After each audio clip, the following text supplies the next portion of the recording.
Aujourd'hui, nous allons remonter le temps de 3000 ans pour retrouver la véritable histoire de la reine Néfertiti. C'était la femme la plus belle de l'Égypte ancienne. Mais subitement, cette grande reine a disparu sans laisser de traces.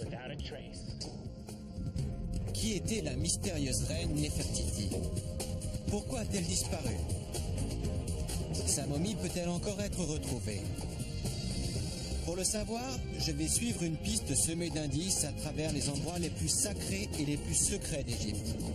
Je vais explorer de sombres tombeaux, descendre dans de profonds boyaux percés dans la roche et interroger les yeux dans les yeux les momies les plus anciennes. À la recherche de la vérité, je ne reculerai devant rien.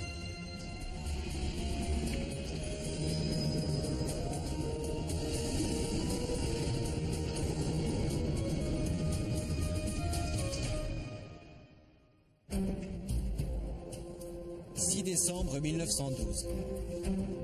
Les égyptologues mettant au jour la cité de Amarna firent une découverte saisissante. Ils se retrouvèrent face à l'une des plus belles femmes du monde, la reine Néfertiti. Ce magnifique buste en plâtre peint devint rapidement l'une des icônes les plus célèbres de l'Égypte ancienne. C'est aussi l'un des éléments de ce mystère qui excite encore aujourd'hui nos imaginations. Néfertiti signifie la belle est arrivée. Mais d'où est-elle venue et où a-t-elle disparu? Bonjour, je m'appelle Josh Bernstein et je suis sur la piste d'une des femmes les plus énigmatiques de l'histoire, la reine Néfertiti. La plupart des souverains d'Égypte ne comptaient pas quand il s'agissait d'immortaliser leurs existences. On peut donc s'attendre, pour une reine aussi belle et puissante que Néfertiti, à trouver un monument gigantesque dressé à sa mémoire. Mais vu du ciel, on constate qu'il n'y a rien en Égypte qui rappelle sa vie, ni sa mort. Pas de temple, pas de tombeau, pas de pyramide.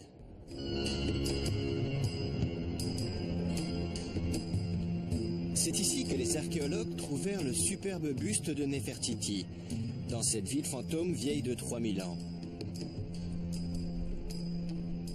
C'est là que se dressait sa résidence et celle de son mari, le pharaon Akhénaton, l'un des souverains les plus controversés de l'Égypte antique.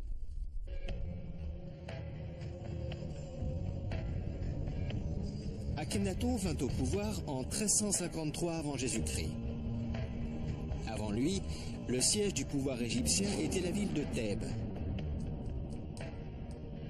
Mais Akhénaton et Néfertiti déplacèrent la capitale de 230 km vers le nord, où le long du Nil, ils construisirent une nouvelle cité aujourd'hui appelée Amarna. Là, ils instaurèrent une nouvelle religion, du jamais vue en Égypte jusque-là. Leur cour était célèbre à travers le monde pour ses richesses fabuleuses, son dieu mythique et le charisme de ses jeunes souverains. Aujourd'hui, la ville a pratiquement disparu, ainsi que toute trace de la femme captivante qui fut un jour sa reine. Qu'a-t-il pu arriver à Néfertiti? L'archéologue Ted Brock va m'aider à la chercher. Et où mieux commencer que dans les tombes royales d'Amarna?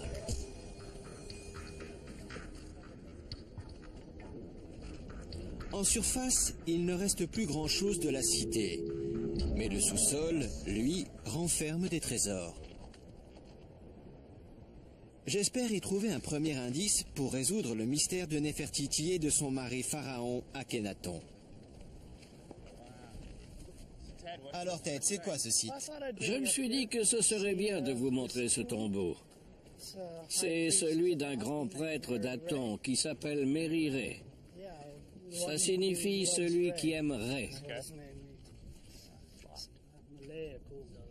Ted m'explique qu'à l'intérieur de cette tombe, à l'abri des regards, se trouve un rare aperçu de la vie d'Akhénaton et de Néfertiti.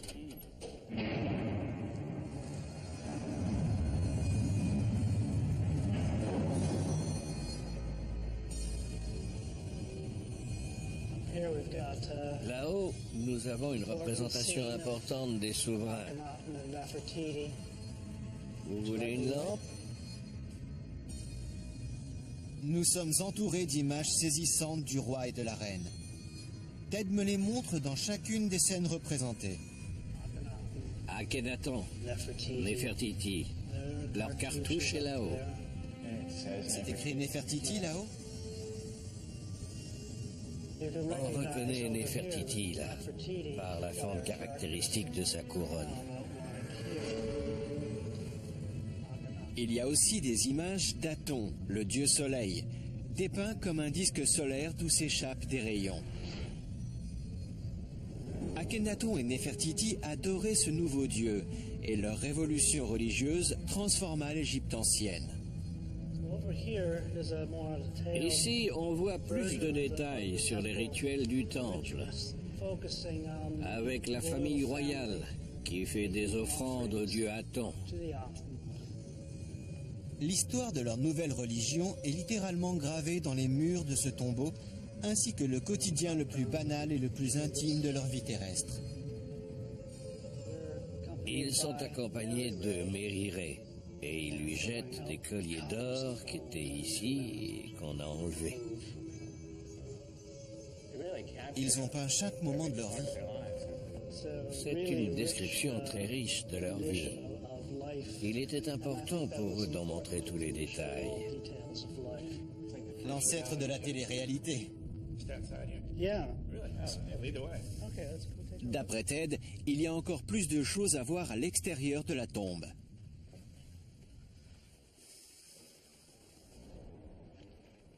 Ces statues d'Akhenaton et de Nefertiti sont sur une des stèles qui marquait la limite de leur cité.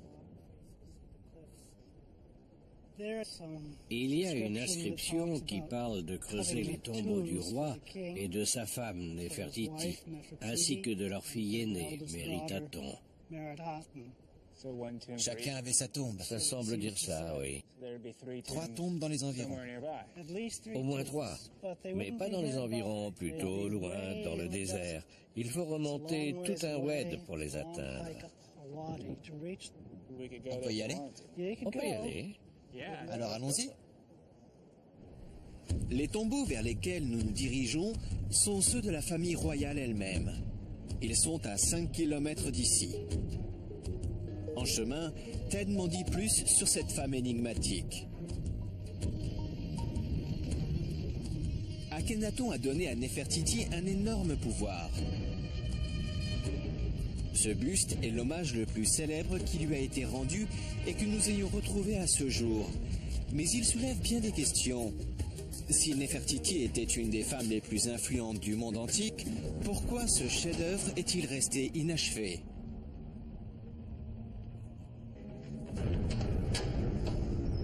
Nous entrons maintenant dans le tombeau royal d'Akhenaton, le pharaon époux de Nefertiti. Il a été découvert dans les années 1890, relativement récemment parce qu'il est à l'écart de la ville. Mais quand les archéologues l'ont ouvert, ce qu'ils espéraient y trouver n'y était déjà plus. Pillage ou autre chose s'était-il passé ? Les archéologues qui ont découvert ce tombeau ont détaché, pour les mettre à l'abri, certaines fresques murales.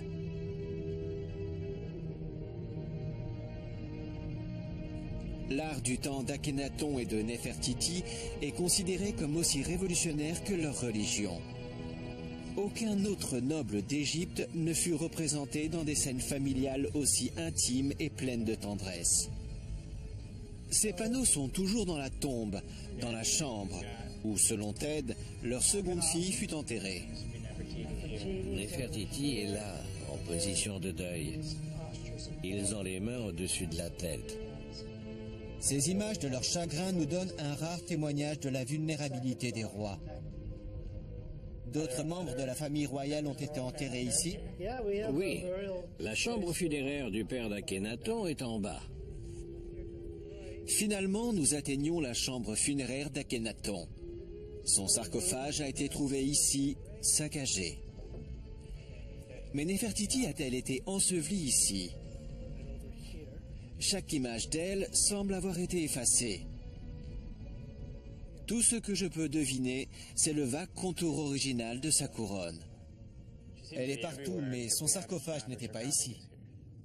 Rien ne prouve qu'elle ait été enterrée dans ce tombeau. Nous n'avons trouvé aucun meuble funéraire pour elle, aucune description de ses funérailles. Rien n'indique qu'elle fut ici. Malheureusement, ce tombeau ne me dira rien de plus. Mais Ted me lance sur une autre piste. La momie de Nefertiti a très bien pu être déplacée dans une autre tombe. Le mystère grandit. Le site se situe près d'un endroit appelé Der El Bari, à 230 km au sud d'Amarna, dans la vallée des rois, le cimetière géant des plus grands souverains d'Égypte.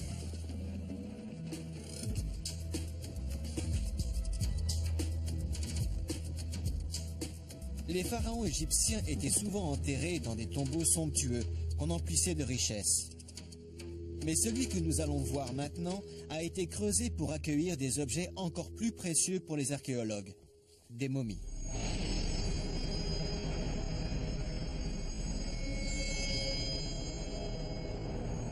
Le pillage des tombes posait un vrai problème aux anciens.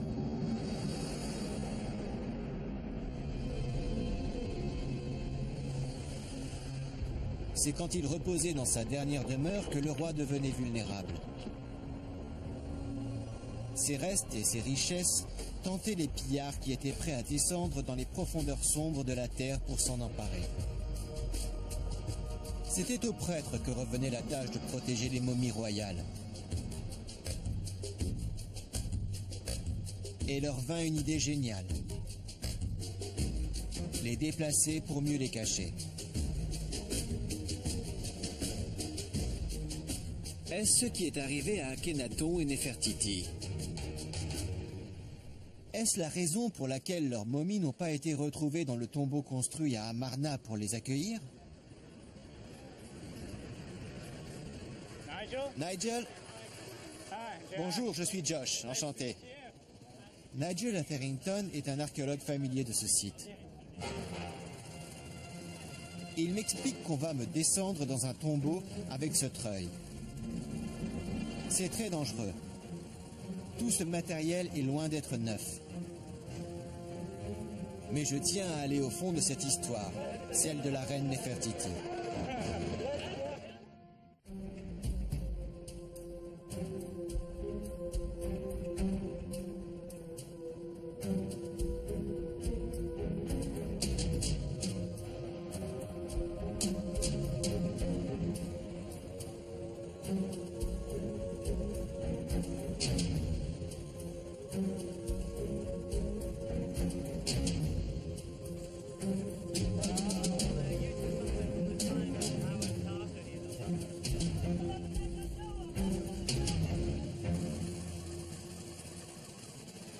Regardez, vous voyez?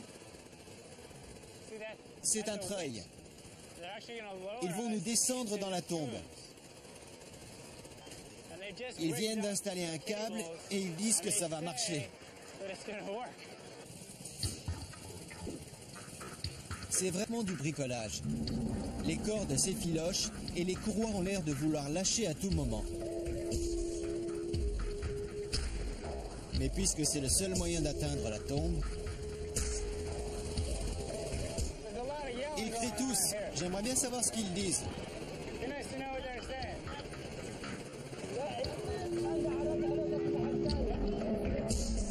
Ce boyau s'enfonce à pic dans la roche sur 12 mètres de profondeur. Même le plus aguerri des pilleurs de tombes aurait eu du mal à venir chercher des momies ici.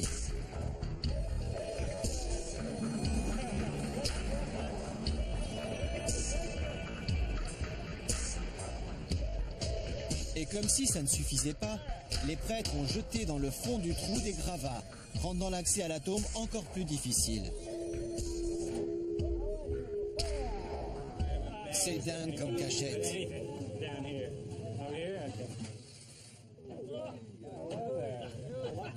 Il fait plus frais ici, on est bien.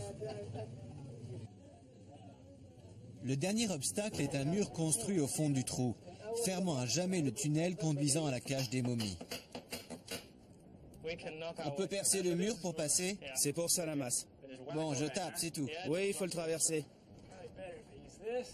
Ce mur a été reconstruit récemment pour protéger l'intérieur, mais nous avons l'autorisation de le démolir pour voir ce qu'il y a de l'autre côté. Oh, désolé. J'espère qu'il y a quelque chose là-dedans. J'ai l'impression d'être le célèbre archéologue anglais Howard Carter quand il a découvert le fabuleux tombeau de Toutankhamon. Il a brisé un mur ressemblant à celui-ci. Et quand il pénétra à l'intérieur, lui et son mécène eurent cet échange qui est resté célèbre. Que voyez-vous, Josh? Des choses merveilleuses. J'ai l'impression de regarder par le trou de la serrure. Coucou! Enfin, c'était quelque chose comme ça. Pendant que je casse le mur, vous pouvez m'en dire plus? Qu'y a-t-il là-dedans?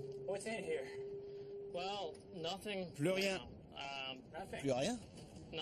Non, mais on fait ici une des découvertes les plus importantes en matière d'égyptologie. On trouvera les rois les plus célèbres de toute l'histoire égyptienne, avec reines et princesses. Séti Ier, Ramsès II. Donc tous ces gens, les plus grands de l'Égypte antique, étaient enterrés ici. Ici, les prêtres du dieu Amon les ont amenés de la vallée des rois jusqu'ici pour les mettre en lieu sûr.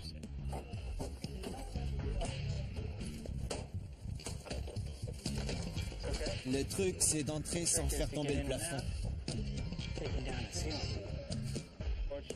L'endroit peut paraître sombre et peu accueillant, mais les momies y furent en sécurité pendant 3000 ans. Ce n'est qu'il y a environ un siècle que des bergers avec leurs chèvres courant après un animal sauvage découvrirent ce trou et s'y aventurèrent. C'était un drôle de pari de descendre dans ce boyau sombre sans savoir ce qu'il y avait au fond. Mais ils ont dû deviner que le jeu en valait la chandelle.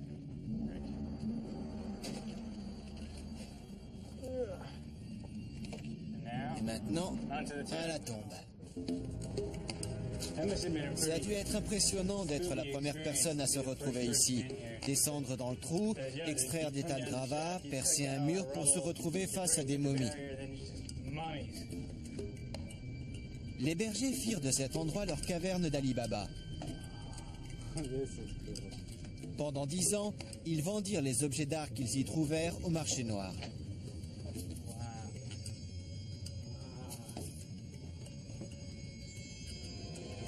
Puis, en 1881, les autorités égyptiennes parvinrent à remonter la filière jusqu'ici, où ils pénétrèrent. Elles étaient entassées là? Entassées, c'est le mot. Tout le long du couloir, les unes sur les autres. En désordre. Entassées jusqu'au plafond, renversées, pêle-mêle. En quelques jours, les archéologues avaient emballé les 53 momies trouvées dans la cachette et les avaient transportées en bateau jusqu'au musée du Caire pour les identifier et les mettre en lieu sûr. Le plafond vient de tomber là. C'est un peu dangereux ici. C'est un éboulement récent. Mais Néfertiti et Akhenaton étaient-ils dans cette cache? On a trouvé des momies d'Amarna ici? Non, aucune momie de cette période. Donc ça veut dire que les momies de Néfertiti et d'Akhenaton sont ailleurs. C'est possible. On pense que la famille d'Amarna est regroupée quelque part. Il est donc possible que leurs momies aient été déplacées comme celles-ci l'ont été. Mais où ont-elles été cachées? On m'en dira peut-être plus au musée du Caire, où les momies trouvées ici ont été emmenées. Prochaine étape, le musée du Caire. Au Caire.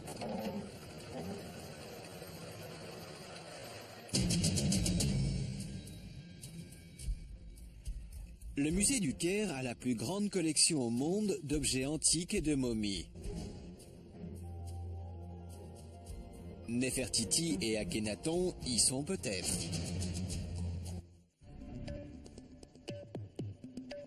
Je cherche à comprendre ce qui est arrivé à la reine Néfertiti et à son mari, le pharaon Akhenaton. Je n'ai pas trouvé la réponse à Amarna, où elle vécut. Mais la cache royale m'a donné une idée. Les momies qui y avaient été ensevelies ont gonflé les collections du musée du Caire. Peut-être que les momies d'Amarna y sont aussi. Donc, je vais au Caire.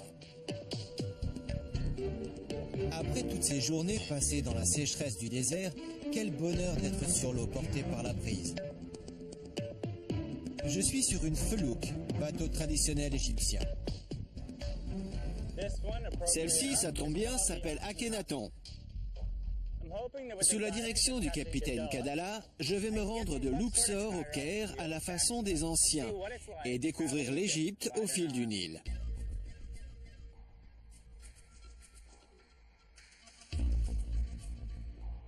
En regardant les berges du fleuve, on se dit que la vie n'a pas dû beaucoup changer depuis l'époque de Néfertiti, jusqu'à ce qu'on arrive au Caire. Mais ça a beau être une cité moderne, elle renferme des secrets très anciens. Voici le musée des antiquités égyptiennes du Caire.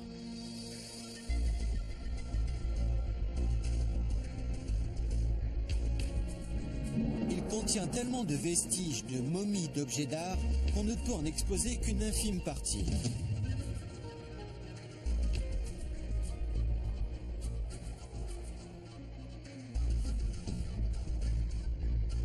J'ai rendez-vous avec le professeur Nasri Iskander, un expert mondial en momies égyptiennes.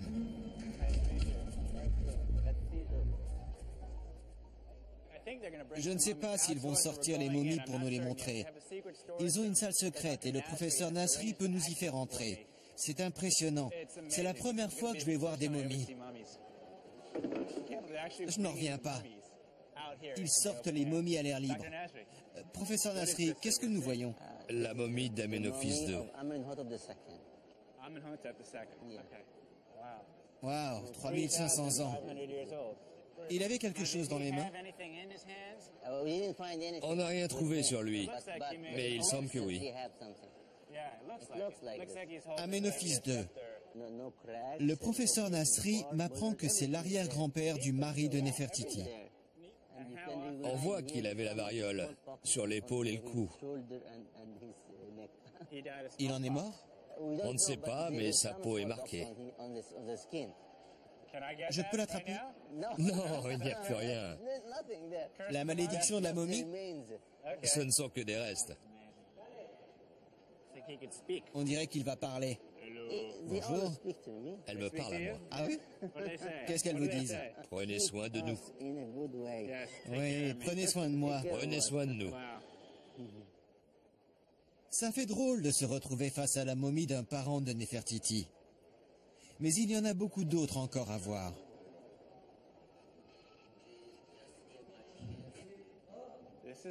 C'est là que vous entreposez vos momies? On est au pied d'un escalier. Tout n'est pas là. J'y crois pas. Toutes ces momies sont des objets infiniment précieux.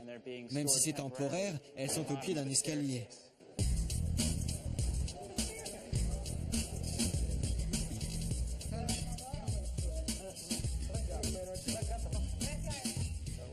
Le nom de la momie est à l'intérieur du conteneur. Si on cherche quelqu'un, il faut ouvrir une boîte pour voir qui est dedans, puis la refermer, et ainsi de suite en les déplaçant. Le musée est aménagé dans les règles de l'art. La qualité de l'air est optimale dans les salles de conservation, mais dans ces annexes temporaires, je peux avoir un contact unique avec les momies. C'est Ramsès III.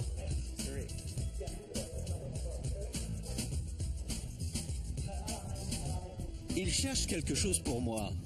Des restes qui pourraient être ceux du mari de Néfertiti, Akhenaton. Oui, c'est la bonne momie. Mais la controverse est vive au sujet de qui est qui. Je vais donc demander l'avis de quelqu'un qui n'est pas seulement une spécialiste d'Akhenaton, mais qui est aussi proche de Ted Brock, qui m'a fait visiter les tombes d'Amarna. Je vous présente Lila Brock, la femme de Ted, elle-même égyptologue. Vous connaissez bien le crâne que nous allons voir. C'est une autorisation spéciale qu'ils nous ont donnée. Oui, vous êtes privilégié. Qu'est-ce que ce crâne ou ce squelette peut nous dire aujourd'hui? En fait, tout le monde se demande s'il s'agit bien de celui d'Akhenaton. On n'en est toujours pas sûr. On ne sait pas à qui il est. C'est là que réside pratiquement le plus grand mystère de la 18e dynastie. À qui appartient ce squelette? Depuis quand ne l'avez-vous pas vu? Depuis 1986. Ça fait presque 20 ans. C'est ça. Bon, je crois qu'ils sont prêts. Allons-y, voyons ce qu'il y a derrière ces portes. Nous retournons à l'escalier. Attention où on met les mains.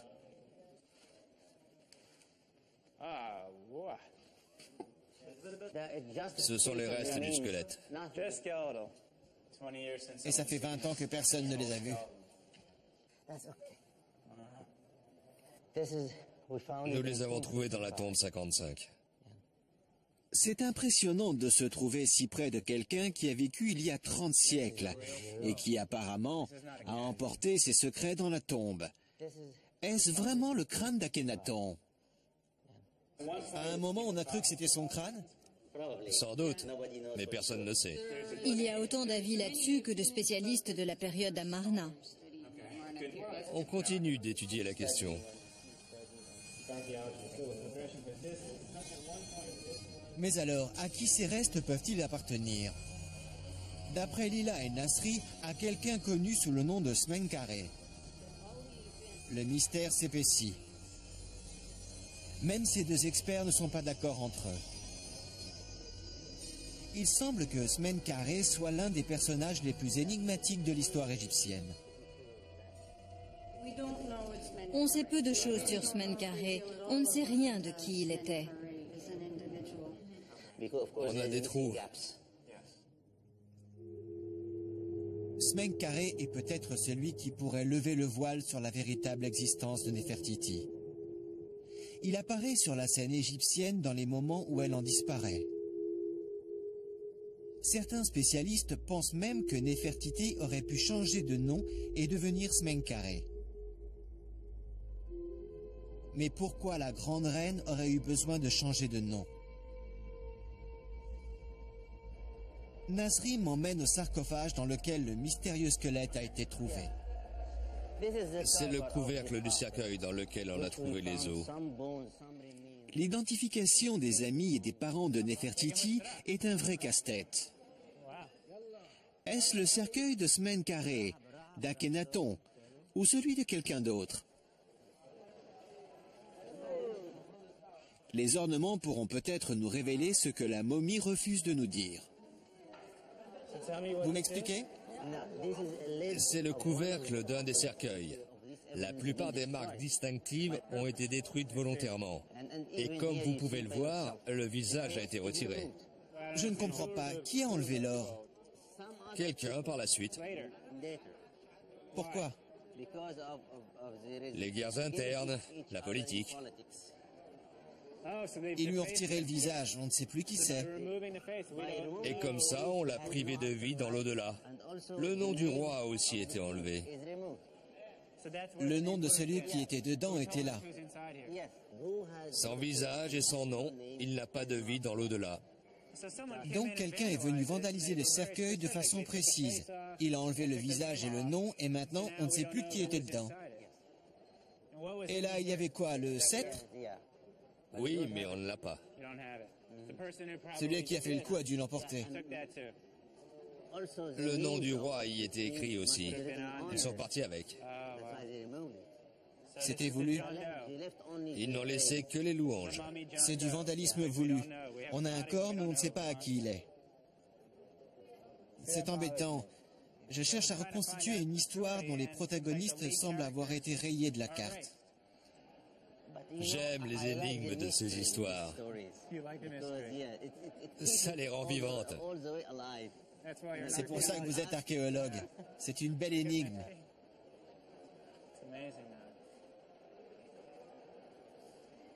J'ai l'impression d'avoir plus de questions que de réponses.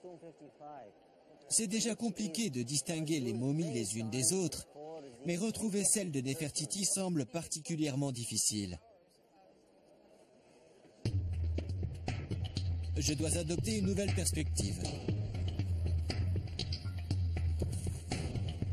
Le ballon est le moyen de transport idéal pour me rendre à ma prochaine étape. Je vais remonter à 3000 ans en arrière, jusqu'à la vallée des rois, pour enquêter sur d'autres momies d'Amarna, y compris sur la plus controversée d'entre elles. Il y a un tombeau là-bas de la période d'Amarna. Certains pensent qu'il peut contenir la momie de Néfertiti. Pour y voir plus clair, je vais monter dans les airs avec le capitaine Bob. Ensuite, je descendrai sous terre avec l'un des meilleurs chasseurs de momies au monde.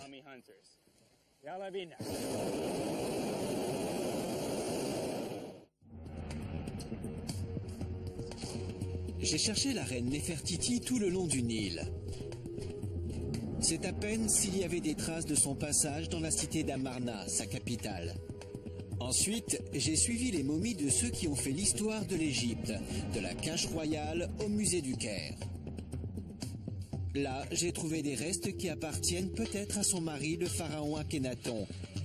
Mais Néfertiti, elle, reste introuvable. Mon but, découvrir la véritable histoire de cette reine puissante et de sa mystérieuse disparition. Il est temps pour moi d'adopter une nouvelle perspective. Je plane au-dessus de la vallée des rois parce que de là, la vue sur ce site incroyable est incomparable. Pendant des siècles, les pharaons rivalisèrent entre eux en se faisant construire des tombeaux plus somptueux les uns que les autres. D'ici, on voit comment ils se surpassèrent pour immortaliser leur mémoire. Le tombeau qu'on va visiter est plus impressionnant à l'intérieur qu'à l'extérieur, et il contient peut-être la momie de la plus belle reine d'Égypte, Néfertiti. Je me trouve devant la tombe KV35. Et l'homme qui va m'aider à y entrer est le professeur Zahi Hawass, secrétaire général du Conseil supérieur des Antiquités. En tant que tel, il supervise tous les sites archéologiques d'Égypte. Et en tant qu'archéologue de terrain, il en sait peut-être plus sur les secrets de ces tombes que n'importe qui.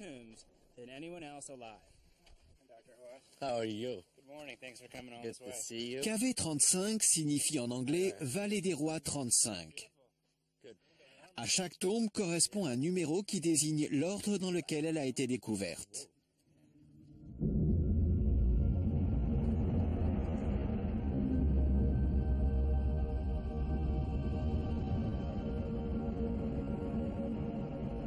Cette tombe était à l'origine celle d'Amenophis II, l'arrière-grand-père d'Akhenaton, mari de Néfertiti. Mais après sa mort, les prêtres y installèrent d'autres rois et reines pour les mettre en sécurité. Les archéologues qui la découvrirent en 1898 ignorèrent tout des trésors qu'elle cachait.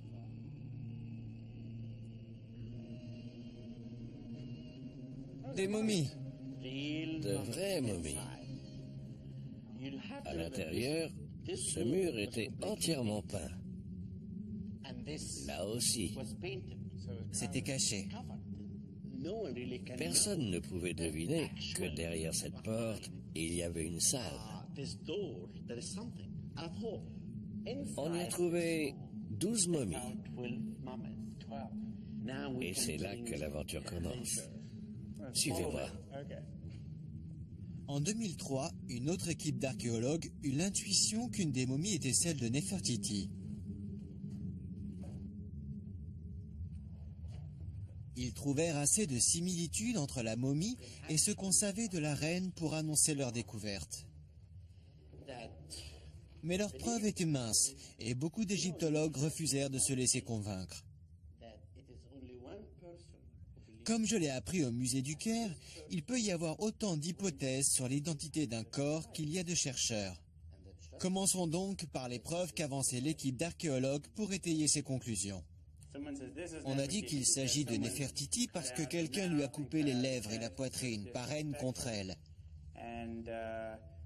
Et il n'y a pas de pénis, c'est donc forcément une femme. Cette main tenait un sceptre. Il s'agit donc de quelqu'un de rang royal. Et la tête est rasée, et les oreilles percées. Elle peut donc porter couronne et boucles d'oreilles. C'est donc bien elle, Néfertiti.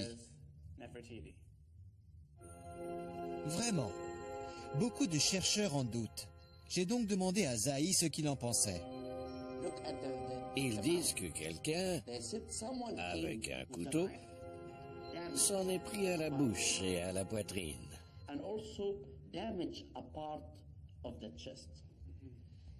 Par vengeance, puisque tout le monde haïssait Néfertiti.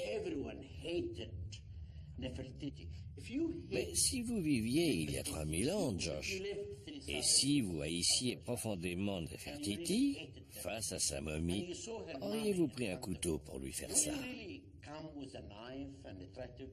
Je lui aurais plutôt coupé la tête. Exactement. Pour se venger d'une momie, on la détruit. Le second argument, c'est de dire que c'est une femme. Parce qu'il manque quelque chose.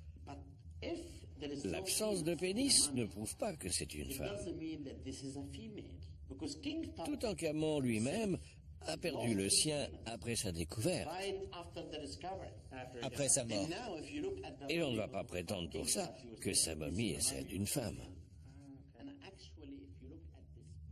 Et la main qui aurait pu tenir un sceptre. On dit que c'est celle de Néfertiti. Mais je ne vois pas comment elle pourrait appartenir à cette momie. Où irait-elle? Nulle part. Ça lui ferait une main de trop. Cette main appartient à quelqu'un d'autre. Cette momie a déjà 2 bras.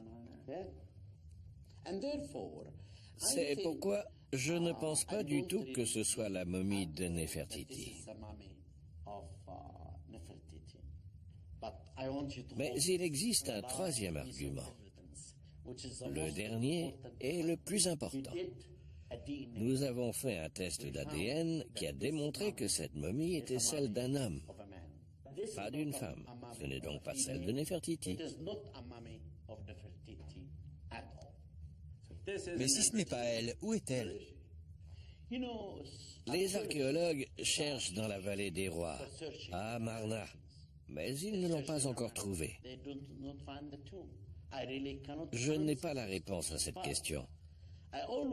Mais, comme je le dis toujours, qui sait combien de secrets les sables d'Égypte renferment-ils? Ils nous réservent peut-être d'importantes révélations sur Néfertiti. Il faut attendre. Mais ce que nous laisse entendre Zahi, c'est que Néfertiti avait des opposants, voire des ennemis.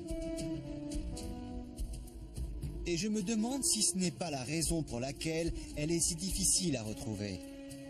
Quelqu'un a-t-il voulu la faire disparaître? Mais qui et pourquoi? J'en saurai peut-être plus à ma prochaine étape, le temple de la grande reine Hatshepsut, la première reine d'Égypte qui régnait en tant que roi.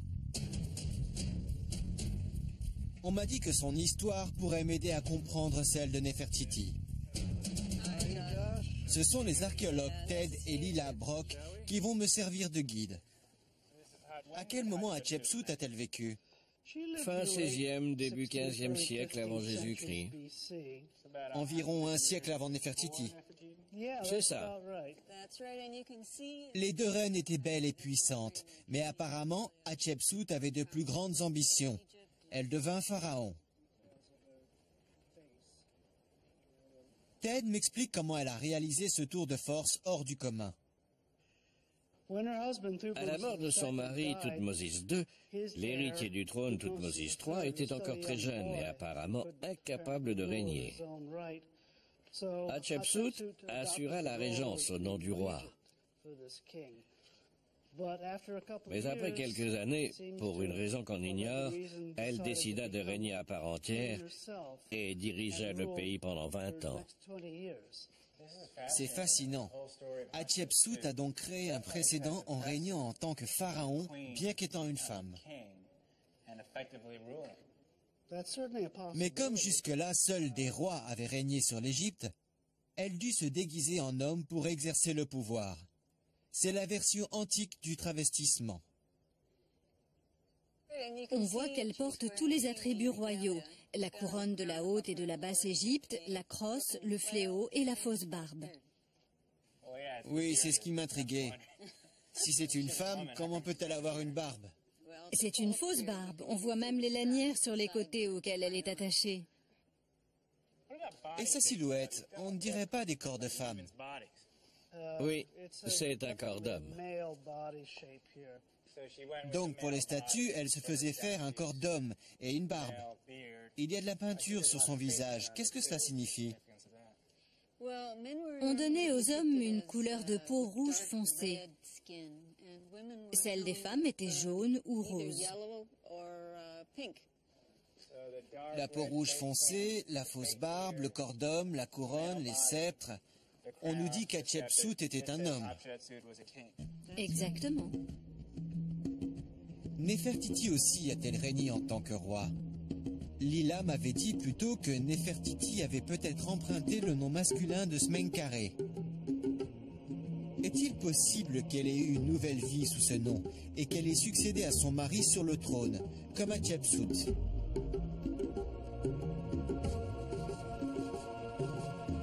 Ça pourrait expliquer le mystère de la disparition de son nom dans les archives historiques.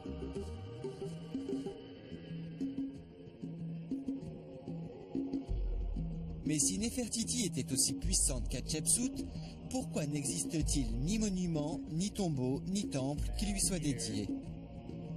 D'après Ted, il est possible qu'une partie de la réponse se trouve ici, sur les murs du temple d'Hatshepsut. Là aussi, on dirait que ça a été effacé. C'est Thoutmôsis III lui-même qui l'a fait effacer après la mort d'Hatshepsut, pour tenter de la faire disparaître comme si elle n'avait jamais existé. À certains endroits, son nom a été remplacé par celui de son mari ou celui de son père. C'est un peu comme ce qu'on a vu à Amarna, les peintures effacées d'Akhenaton et de Néfertiti. L'idée est la même, réécrire l'histoire pour qu'elle colle à l'histoire officielle. Cette approche révisionniste de l'histoire est-elle la cause de la disparition de l'image de Néfertiti? Les visages dans les tombes d'Amarna ont été délibérément effacés et les ornements du cercueil de Smenkhare ou du mari de Néfertiti, Akhenaton, ont subi le même sort. Néfertiti a-t-elle été effacée de la même manière des archives historiques? Mais qui pouvait lui en vouloir autant? Et pourquoi?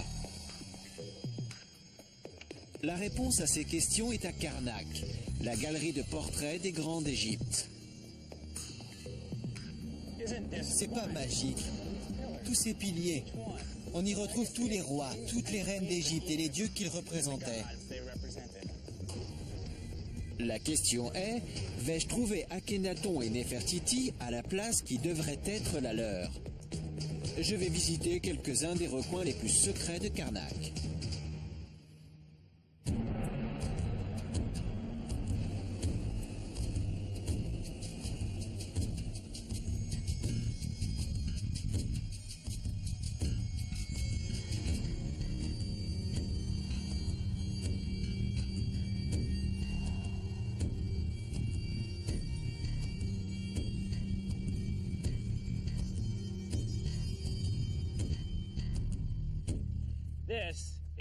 Voici Karnak, sanctuaire de la capitale antique de l'Égypte, Thèbes. Sous Akhenaton et Néfertiti, le royaume était une superpuissance, et c'est ici, dans les temples de Karnak, que ses souverains laissaient leur empreinte. Je suis toujours en compagnie des archéologues Ted et Lila Brock qui m'aident à résoudre le mystère. Nice to see you. Ted? Pleasure. You ready? Voici les temples construits par les grands pharaons de l'Égypte antique. Karnak était le cœur de leur religion, où chacun essayait d'ériger un monument plus grand, plus beau à la gloire de leur Dieu. Mais il manque quelque chose. Je ne vois aucune trace de temple construit par Néfertiti et Akhenaton. Ted me dit que l'explication est cachée là, dans cette structure massive qu'on appelle un pylône, et qui fut construite après leur mort. Il y a des années, des travaux de restauration ont été entrepris ici.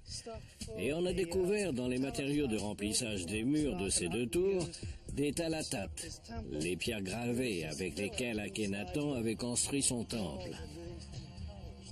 Il fallait faire disparaître la mémoire d'Akhenaton, de Néfertiti et de leur dieu Aton.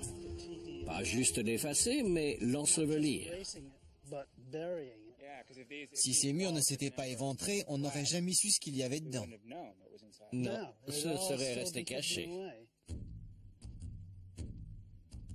Voici ce qu'on appelle les talatates. Ces pierres avec lesquelles était construit le temple d'Akhenaton et de Néfertiti. Un pharaon qui leur a succédé l'a littéralement détruit pierre par pierre. Mais apparemment, ce n'était pas encore suffisant. Le pharaon voulait les faire disparaître à jamais. Il a donc caché les pierres à l'intérieur du pylône et pendant 3000 ans, il n'y a plus eu aucune trace de l'existence du roi et de la reine.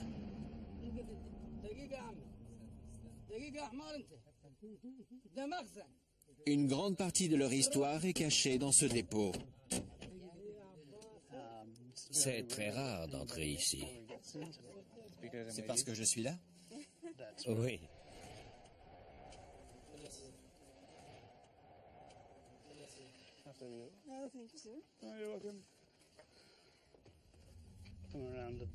Passez par la gauche.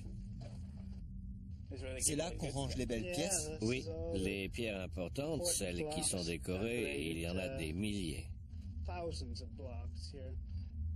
Il ne reste plus que des morceaux, des éclats.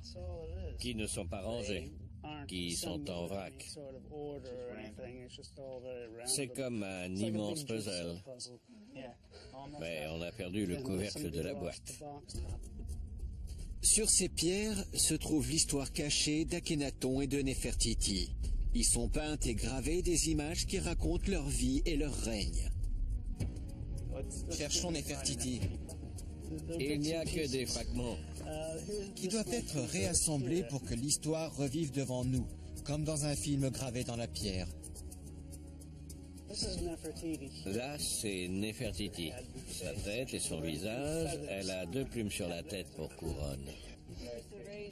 L'histoire de ces pierres nous révèle comment on essaya de condamner le couple le plus célèbre du monde antique à l'anonymat éternel. C'est la peinture d'origine? Oui, elles étaient toutes peintes. On est face à une tentative manquée d'éradiquer la mémoire d'Aton, d'Akhenaton et de Néfertiti. Alors que nous marchons parmi les monuments de Karnak, une question demeure. Pourquoi les successeurs d'Akhenaton et de Néfertiti ont-ils effacé toute trace de leur existence avec autant d'acharnement? C'est immense. Si vous voulez voir le site dans son ensemble, je connais un passage secret qui conduit là-haut et d'où on a une vue générale de tout l'endroit. Un passage secret? Je vous suis. Attention aux chauves-souris et peut-être aux serpents et aux scorpions. Génial. C'est comme ça que je les aime, les passages secrets. Voilà les chauves-souris.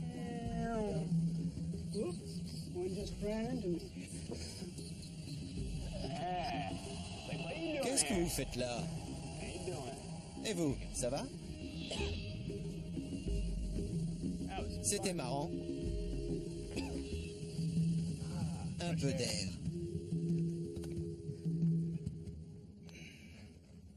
Une chauve-souris s'est posée sur moi.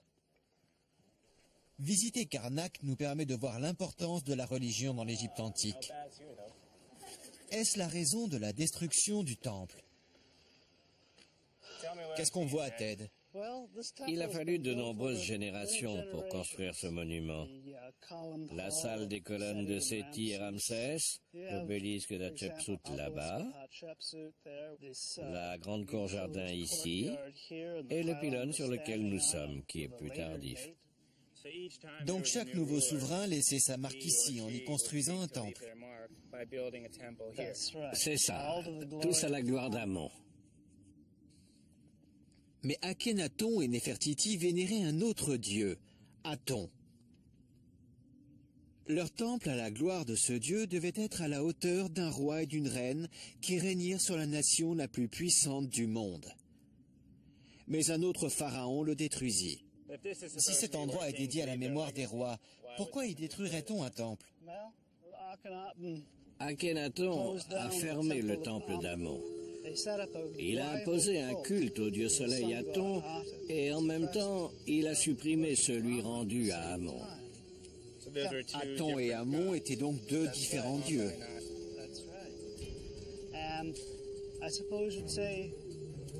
Oui, et on peut imaginer que les prêtres d'Amon, une fois l'ancien culte restauré après la mort d'Akhenaton, ont effacé par vengeance les noms d'Akhenaton et de Nefertiti et démoli leur temple.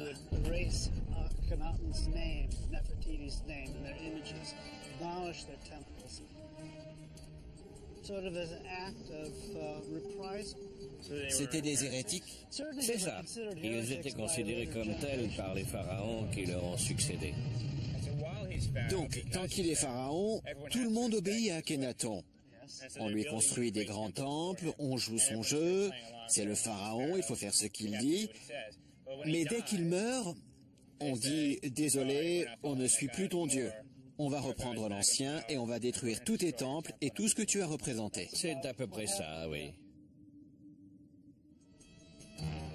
C'est donc un colossal règlement de compte. On comprend alors pourquoi il est si difficile de trouver la tombe de Nefertiti, sa momie et même toute trace de son existence. Mais même si on sait peu de choses d'elle, le peu d'éléments que nous avons nous révèle que cette femme ambitieuse a fait trembler sa nation sur ses bases.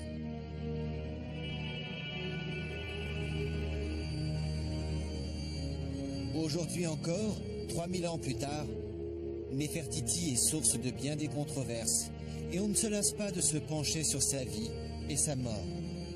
Pris sous son charme, on fouille encore des tombeaux, on met au jour des ruines et on creuse à la recherche de la vérité pour exhumer les secrets de la reine Nefertiti.